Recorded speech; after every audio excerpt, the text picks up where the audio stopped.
Hello, it's Patrick Ash, author, musician, elder millennial with the angst to go with it. This is my IYV guitar.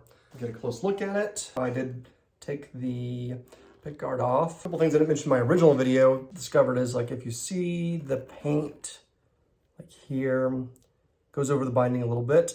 And also, fretboard you'll see on top of the the binding is a little painted over right there. And there's also a little nick, and this was here. I discovered it. It's under, I think it's under the finish actually, if you can see that here. But all little, relatively little things. Another thing I wanted to point out about the tuners is that if you look closely, they're not quite perfect. Like it looks like they're aligned up here at the top, but if you look closely, you'll see. I think this one's a little tilted downwards. This one's more straight out, so they're not perfectly aligned. Just a few things I wanted to note for those excuse me, prospective buyers out there. But overall, it is fantastic. I did get quite a bit of grime on my fingers when I play, and so I did go over the fretboard a few times with different kinds of polish. I can't even remember what I used, and I think I did go over the actual frets with, I think it was the lizard spit, which seemed to help the frets. The frets did feel a little rough, I guess, when I first got them, and that seemed to help them. The fretboard I've gone over a few times with, I just tried whatever I saw recommended out there. I think I did lighter fluid was one of them, and what else? I don't know, a few different polishes, like Guitar Nomad, I think it is. So, but I tried a few different things, and I'm not sure which one did the trick, because it seemed to still happen a little bit with each one, but I don't really have that issue anymore. And I haven't really had that happen before in other guitars. Like usually, like you have new strings, or if it's just you haven't cleaned your guitar in a while, you'll get a little bit of a, you'll get the bit of grime on your fingertips, and I think that was coming off of this fretboard. But all that being said, overall it is a fantastic value, as I said before, and that's how I feel a year and a half later. I've got other guitars that I've had, before anyone asked, I've had a bunch of Gibsons. I think I've had, I want to say 7 or 8 Gibsons in my life, 3 or 4 different Les Pauls, 2 Explorers, an SG. The ones from the 70s were actually pretty nice. The ones from the early 2010s, the first couple were okay, but like 2014, 2015, I had a heck of a time finding. I'm not gonna go too far into that topic, but so I've had a bunch of Gibsons. I'm not gonna say it's exactly the same. Kind of what do you want to get out of your guitar? If you want to get playability, I mean, there's a number of inexpensive options. I mean, not really, I mean, with inflation, it's not really in the $200 realm anymore, but around $300, I think you can get a really good quality instrument. Yamaha has long had relatively inexpensive, but yet very high quality instruments for the dollar. And so I think this is just another entry in that. And I think when you get something for relatively inexpensive, I mean, this is around that $200 mark. So I think you can still get decent quality. That's, we're talking fit and finish, like how does the neck feel? How does the frets feel? Are they, overall smooth, not too many sharp edges? Staying in tune stability. You can get those basic features as low as, I think, when you go searching around something like this, which is about $200. If you look at the finish, it's overall, I've not polished it recently. It's very playable, good fit and finish. And so I'm still feeling good about it a year and a half later. One of the LP Customs from, I think it was 78, which a person had done all these modifications on. I love that guitar. Reason why I had to start going for this is because I hit a financial hard spot and I had to get a little creative. So some of this is encouraging those out there who feel like they can't get something to play because of their budget. I want to feel like, well, if you've got 200 or 300, you should be able to get something. The 2 modifications I've done to this guitar as I mentioned in past videos, are the pickups. I actually thought the ones that came with it are fine. I think they were serviceable. It was just sort of I get very particular about what pickups I like, and these are Alnico 2s from Tone Rider. Tone Rider, talk about some budget, they're relatively inexpensive as far as pickup replacements go, like aftermarket replacements go, but I think you get a lot of quality from them. But again, like the ones I had on it, they were fine. I just get really particular about what I want in my pickups. And I also just did this last night, and that is I replaced the nut. Got a little bit of you know, the telltale little clink sounds when you're trying to tune up, and but I had those with the Gibsons. I really did. So if you, of course, people say like if you have them properly cut, you know, I mean, it should be that way when you get it new, but whatever. But this is a relatively inexpensive. So I mean, pickups. I think this set was, I want to say, $120 altogether.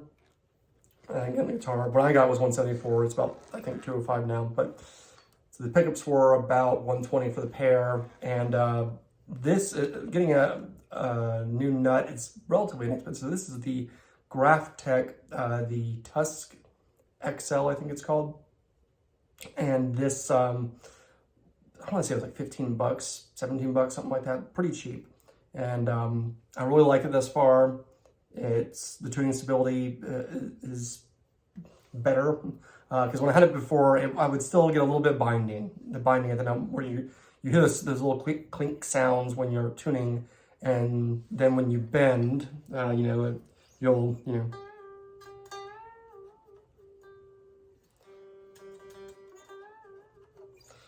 there's an issue with a nut. Sometimes you do a big bend and then it's out of tune. So this definitely helps there.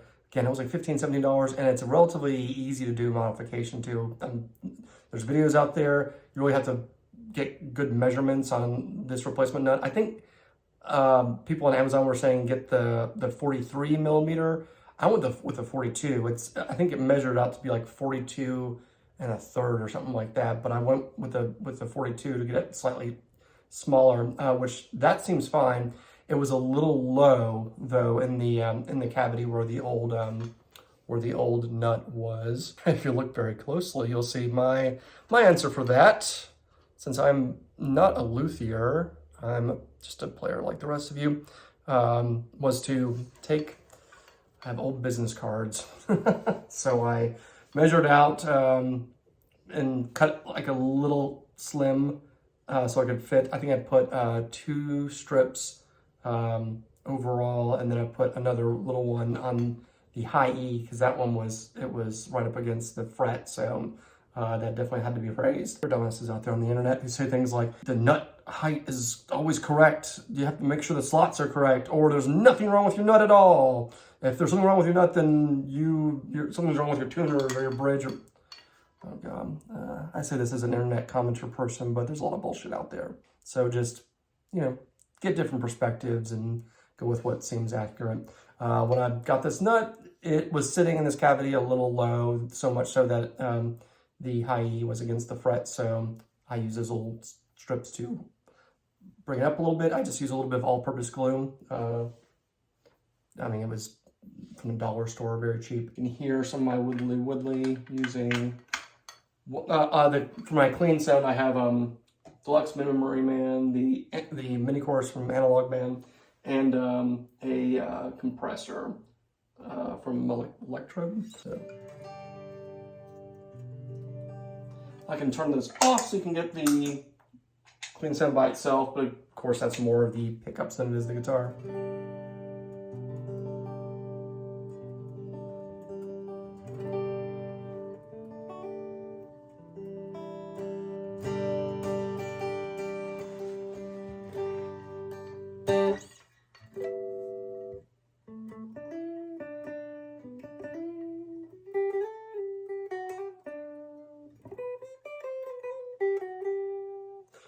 That's a clean sound. So if you want to hear the kind of Wampler Pinnacle and what's this, Tree of Life delay, or not delay, overdrive.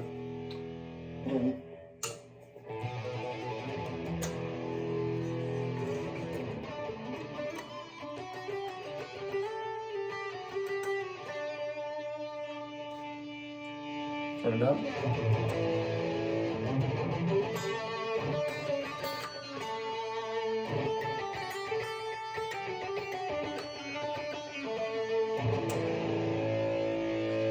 Some Woodley.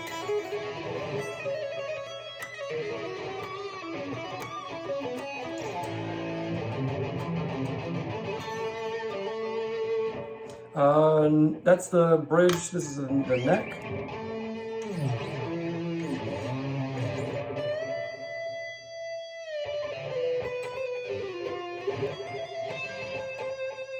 A little sloppy, sorry.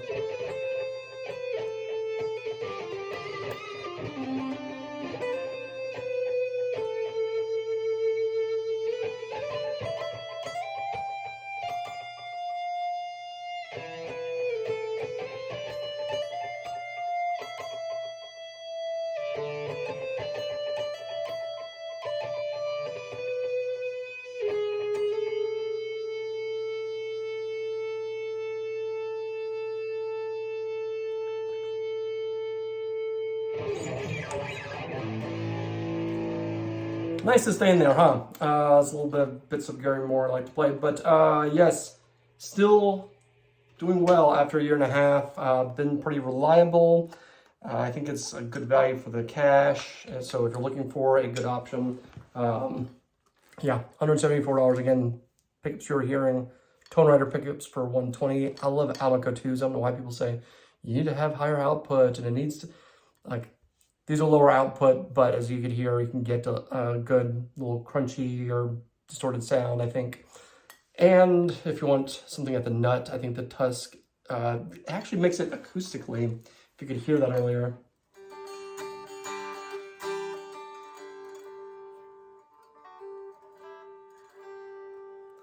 It resonates a little bit more, so, and it's a touch brighter than it was with the original nut. And again, it was a very relatively cheap switch out. All right, hope that helps. Take care. See ya.